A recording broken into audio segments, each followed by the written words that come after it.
اچھا فرمائیے شاہ صاحب، وقت بتا دیں، ختم ہو گیا؟ 1 منٹ شاہ صاحب، آدھے منٹ کا سوال کریں۔ جزا سزا جو ہے حضرت آدم علیہ السلام کے آنے کے بعد شروع ہوئی۔ کیا چیز؟ جزا سزا، جنتی یا دوزخ جو کچھ بھی ہے، اچھا، حضرت آدم علیہ السلام کے آنے کے بعد شروع ہوئی۔ کون سے آدم کی؟ جو ہمارے آدم ہیں، نہیں، اس سے پہلے جو آدم آئے تھے ان کی بھی شروع ہو گئی ہوگی۔ اس سے پہلے تو کسی کا ذکر نہیں نا قرآن شریف میں۔ قرآن شریف میں یہ جو ذکر ہے کہ ہم نے آدم کو مٹی سے پیدا کیا، جی، تو وہ زمانہ تو 3.5 بلین سال کا کم سے کم بن گیا۔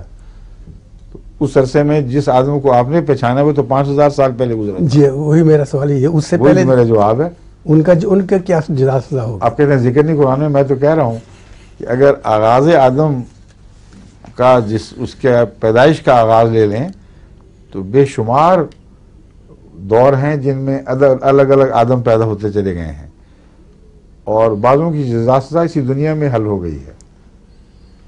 ایک ڈائناسورس کا بھی آدم تھا کہ نہیں، اور اس کی صف لپیٹ دی گئی۔ ٹھیک، کئی آدم ہیں جن کو ترقی ملی، کئی آدم جو ختم مار مٹے اور ماضی کا حصہ بن گیا۔ تو آدم کا مضمون بہت وسیع ہے۔ جی، ایک آدم وہ ہے جس کا آغاز مٹی سے ہوا ہے، دوسرا آدم وہ ہے جس کو خدا تعالیٰ نے نبوت عطا فرمائی، جی، اور وہ آدم بھی ضروری نہیں کہ ایک ہی ہو۔ وہ آدم جو ہمارے آباء و اجداد کہلاتے ہیں، چونکہ اس درخت پر محمد رسول اللہ علیہ وسلم کا پھل لگنا تھا اور اسلام نے آنا تھا، اس لیے اس کا تذکرہ تفصیل سے فرما دیا گیا۔ اور باقیوں کے متعلق خدا نے فرمایا ہے کہ بہت سے ایسے ہیں ہم نے تجھ سے کوئی ذکر نہیں کیا ان کا، ٹھیک ہے، چند ایک کا ذکر کر دی ہے جن کی مثال کافی ہے۔ ٹھیک ہے، جزاک اللہ۔ السلام علیکم۔